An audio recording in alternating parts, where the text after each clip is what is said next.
Ever wondered what it would be like if Einstein, Steve Jobs, and your child's brain had a party?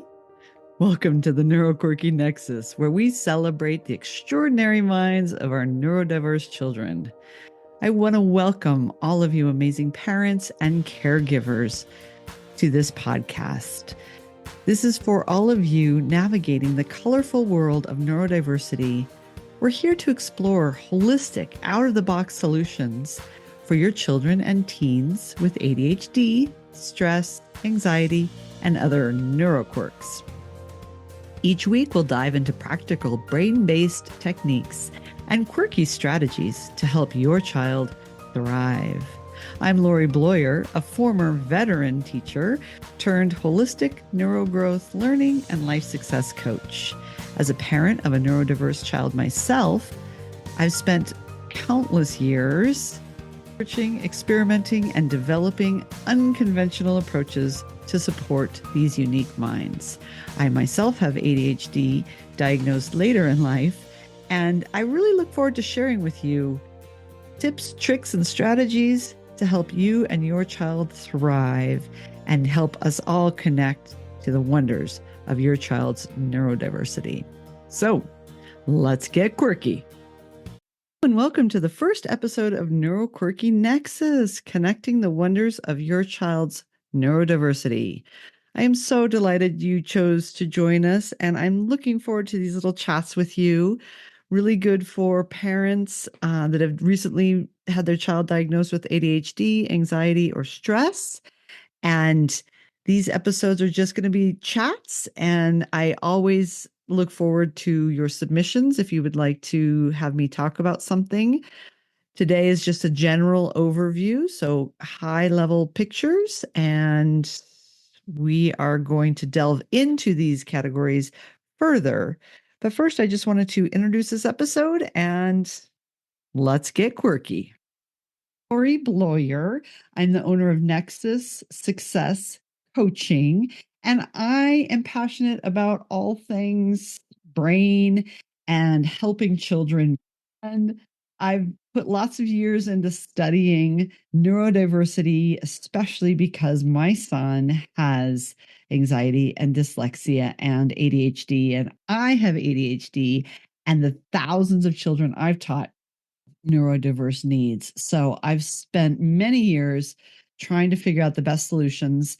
And I left that job so that I could work with your child to help them become the best person they can be and prepare them for the future so we have amazing future citizens.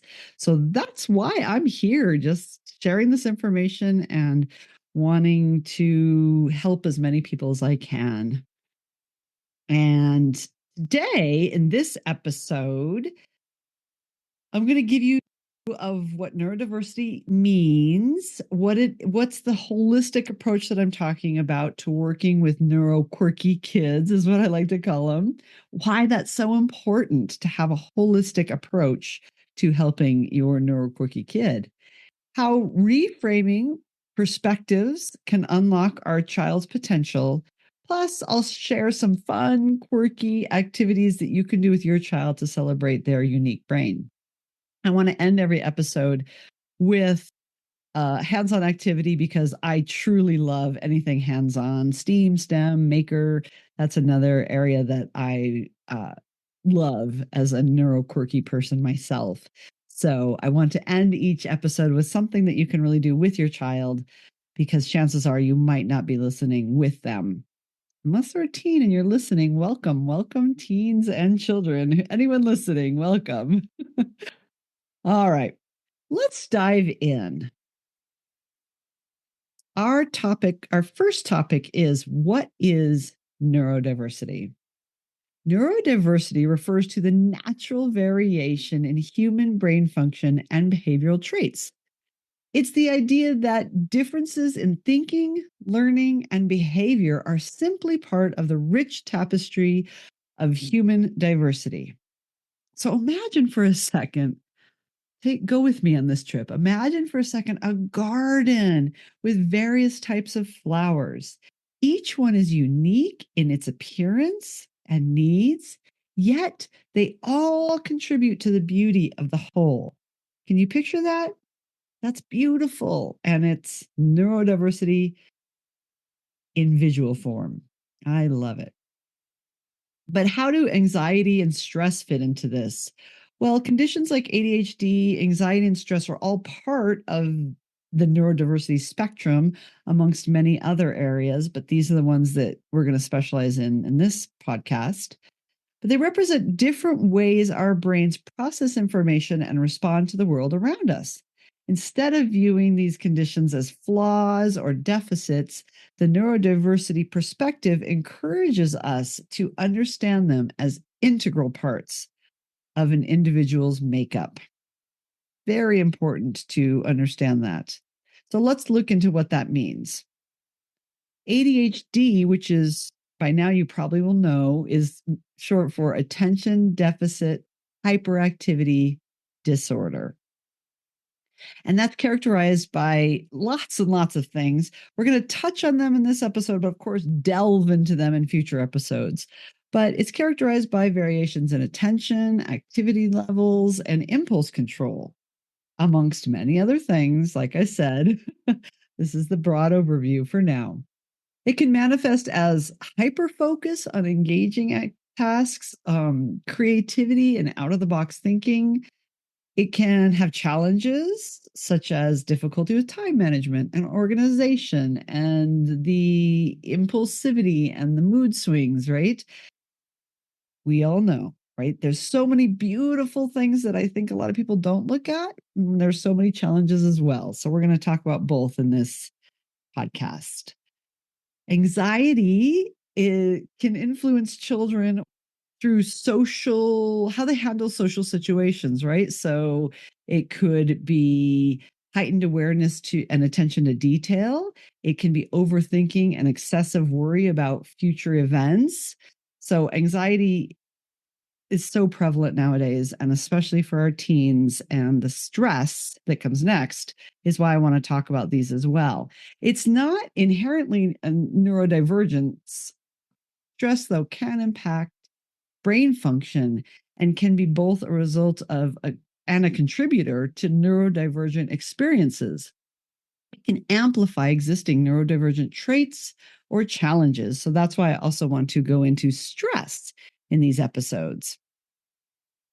It's important to note that these conditions often overlap and interact with each other. For example, individuals with ADHD may experience higher levels of anxiety due to the challenges they face daily. But similarly, chronic stress can exacerbate symptoms of both ADHD and anxiety. Neurodiversity paradigm encourages us to recognize both the challenges and the unique strengths associated with these conditions. By embracing neurodiversity, we can create more inclusive environments that support individuals with diverse neurological makeups, allowing them to thrive and contribute their unique perspectives to society. So much good. I hope that's what you're hearing from what I'm saying. So much good can come from both sides of the coin, right? So challenges, yes, but beauty in their brains, yes, yes.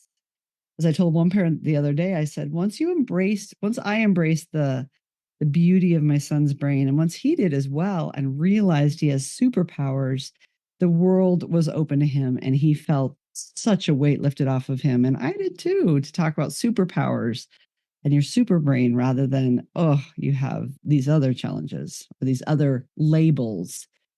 So it's a big spectrum. It's huge. I'm trying to just give a few aspects of this huge spectrum, all really relating to executive functions and executive functioning disorders or skills, right? We really want to talk about those aspects because those are the holistic channels that we can help the labels of ADHD or anxiety or stress or other neurodivergencies. Okay.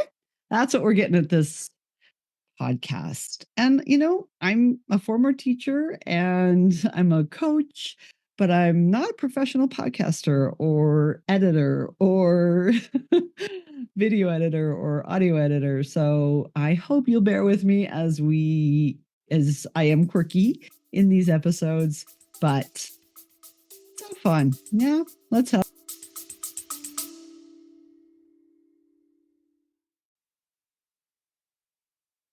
And now a word from our sponsor, Nexus Success Coaching. If your child has ADHD, you've probably heard all the typical advice: create routines, use discipline, or try medications. But what if there's a better way?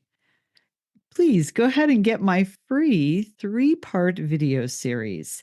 It's like a little mini course, small 15-minute-ish videos, and you will discover in the videos the hidden secret to calming hyperactivity with simple sensory tools, why rigid routines aren't the answer and what you can do instead, and executive functioning skills can be taught. They're not fixed. These natural, easy to implement strategies can transform your child's ability to focus, stay calm, and feel confident, all without medication. Are you ready to dive in? Grab the series now and start seeing the results at home. And you can find that series at www.nexus-mastery.com/ADHD secrets.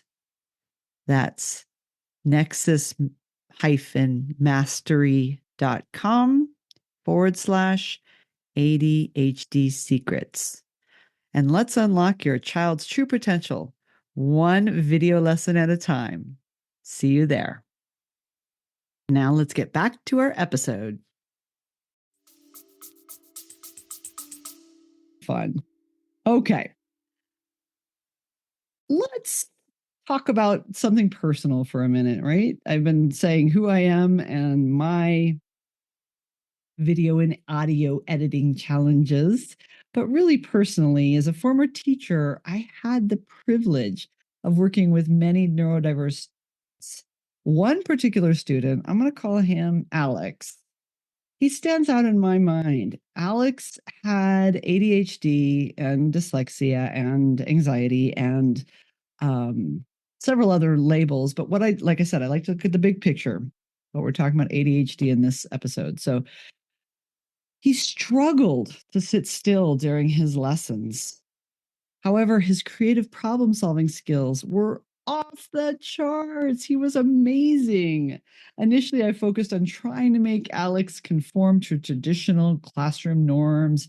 But as I learned more about neurodiversity, I shifted my approach. Instead of seeing his movement as disruptive, I recognized it as his way of processing information. We incorporated more hands-on activities and movement breaks into our lessons, and Alex's engagement and learning soared. This experience was a turning point in my career, leading me to explore becoming a holistic neurogrowth learning and life success coach and exploring these holistic approaches supporting neurodiverse individuals. It taught me that when we embrace neurodiversity, we open doors to incredible potential and growth.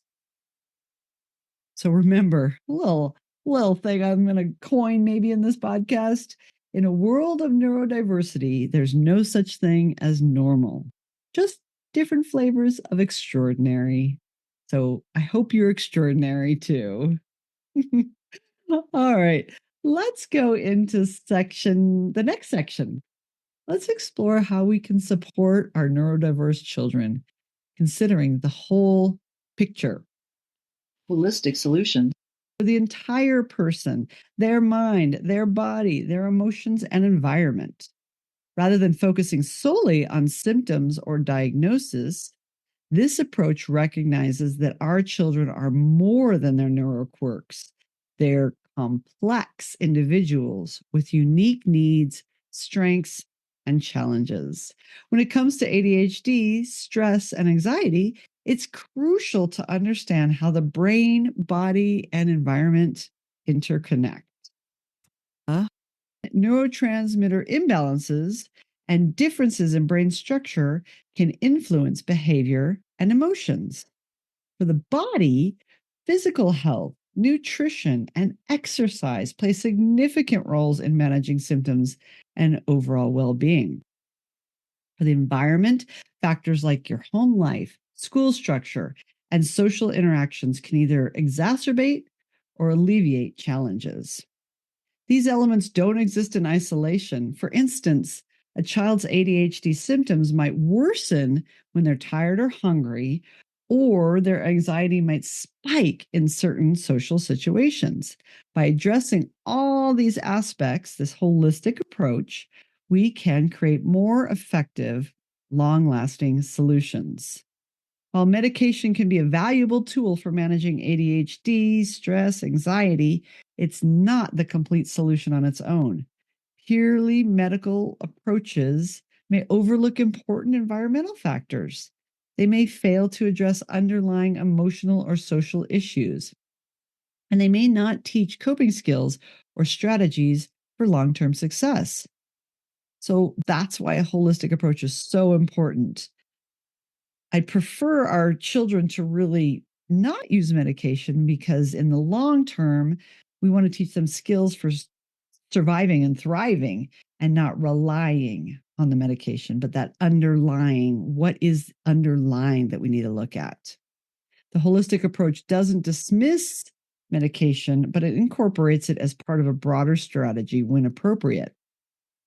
So, one of the most powerful aspects of a holistic approach is its emphasis on embracing quirks and leveraging unique strengths. Instead of trying to fix our children, we can help them thrive. And we can help them thrive by identifying and nurturing their natural talents, creating environments that accommodate their needs, teaching them to view their differences as potential superpowers. For example, a child with ADHD might struggle with traditional classroom settings, but excel in hands on creative projects. By recognizing and fostering the strength, we can boost their confidence and engagement in learning. So remember, our goal isn't to change who our children are, but it's to give them tools and support they need to navigate the world successfully while embracing their unique neuroquirks. I hope that gave you a little bit of a picture of the importance of all this holistic approach and why it's so important to look at it from a well rounded channel or aspect. All right. I'm going to go into our next section now, the power of reframing. So important that we look, well, that we reframe the way that we talk about labels and these areas, right? These areas that we say are horrible, some people say are horrible, or um, that they hurt the children more than they help the children. But let's try to look at reframing as an option. And what do I mean by that? It's a powerful tool that can transform how we perceive and respond to neurodiversity. By shifting our perspective, we can unlock hidden potential and create new opportunities for growth and success in our children. The traditional medical model often views conditions like ADHD, anxiety, and stress as disorders that need to be fixed or cured. However, the neurodiversity paradigm encourages us to see these differences as natural variations in human behavior. Shift in perspective can have profound effects on self esteem, motivation, and of course, overall well being.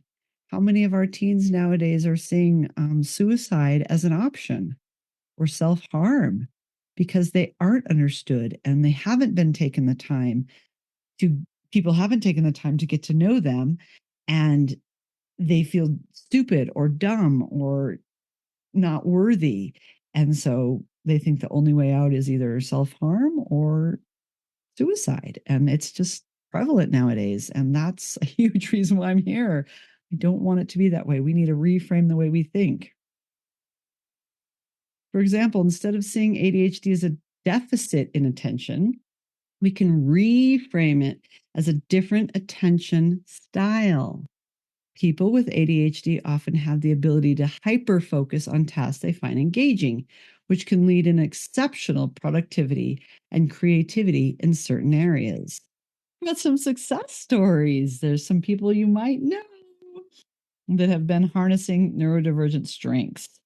Many successful individuals have not just coped with their neurodivergence, but have leveraged its strength. A few inspiring examples are Michael Phelps, the Olympic swimmer with ADHD, channeled his excess energy into his sport, becoming the most decorated Olympian of all time. Richard Branson, the owner of Virgin, a billionaire entrepreneur, credits his success to his ADHD, which he says helps him think outside the box and take calculated risks. Talks about his dyslexia. Bill Gates, the Microsoft co founder, has spoken about his struggles about ADHD symptoms. He's one of the most successful tech entrepreneurs in history. That's just a few examples. If you need to feel inspired or worried, like, will my child, dot, dot, dot, those are some wonderful examples. Then they can illustrate how neurodivergent traits, when they're properly channeled, can become superhuman rather than hindrances. So let's really work on changing perspectives and opening possibilities. By reframing neurodiversity, we can open up new possibilities for growth and achievement, such as a strength based approach. Instead of focusing solely on challenges, we can identify and nurture unique strengths associated with neurodivergence. We can customize strategies, develop personalized coping mechanisms that work with, not against, neurodivergent traits. We can embrace creativity and recognize that neurodivergent thinking often leads to innovative solutions and creative breakthroughs. How about building confidence? It can help individuals see their differences as valuable assets, boosting self esteem and resilience. We can create inclusive environments by designing spaces and systems that accommodate diverse neurological needs, benefiting everyone. So remember that reframing isn't about denying challenges. It's about recognizing that every neurological profile comes with its own set of strengths and weaknesses. By focusing on the positives and finding ways to work with neurodivergent traits, we can unlock incredible potential and create a more inclusive, diverse, and innovative world. I think these brains are just amazing, right? Amazing. Okay, we're wrapping up here. I know I want to try to keep these short because I know as busy parents, we're busy, but I just really had to introduce all of these ideas so that you could get an understanding of, well, of our first episode and where I want to go. So I know I just touched on a lot of areas, but I will delve into more in future episodes. But for sure, I wanted to just lay the groundwork and so you can get to know me and what this podcast is about. All right, so let's go to our exercise, the brain power portrait. I'm calling this one. As we had just talked about creating a more creative world, let's do something creative. We're going to end it with a quirky exercise that you can do with your child. And I'm going to call this the brain power portrait. Here's how it works. Grab a piece of paper, some colorful markers or crayons, draw an outline of your child's head and brain. Ask your child to fill the brain with pictures or words representing their strengths, interests, and unique qualities. And a special superpower section for traits often associated with neurodiversity. So they can even fill in their creativity side, their hyperfocus, their emotional sensitivity, and display this portrait prominently and proudly of your amazing child's brain. So they will see it and they can be proud of it, and you will be proud of it. And it will always be a reminder that in those times that are challenging, if you can look at this, perhaps you'll see their amazing brain and remember, oh, yeah, that's their difference. That's what's coming out right now. So, thank you so much for joining me on this first step, this first podcast of the Neuroquirky Nexus. Remember, your child's brain isn't different, it's extraordinary. Remember, in the Neuroquirky Nexus, every quirk is a connection waiting to be made. Stay tuned for our next episode where we will explore more of these areas.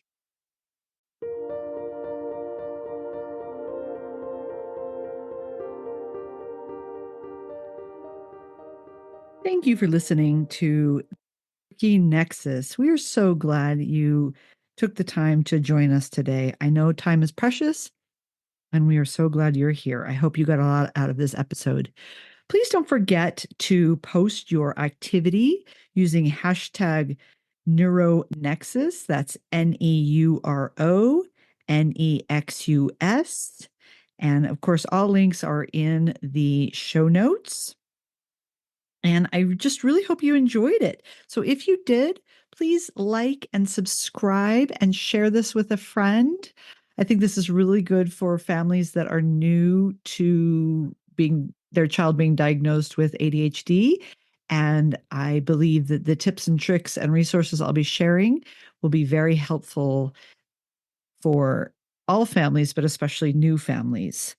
And finally, I am creating a workshop coming up to help families with ADHD finding and using a holistic, natural approach in support of a book chapter that I'm writing and articles and magazines that are coming out. But my workshop, I'm so excited about because I can work with you all one-on-one. If you have any suggestions, I'd love to hear from you. Thank you again. And remember, let's keep it quirky. See you next time.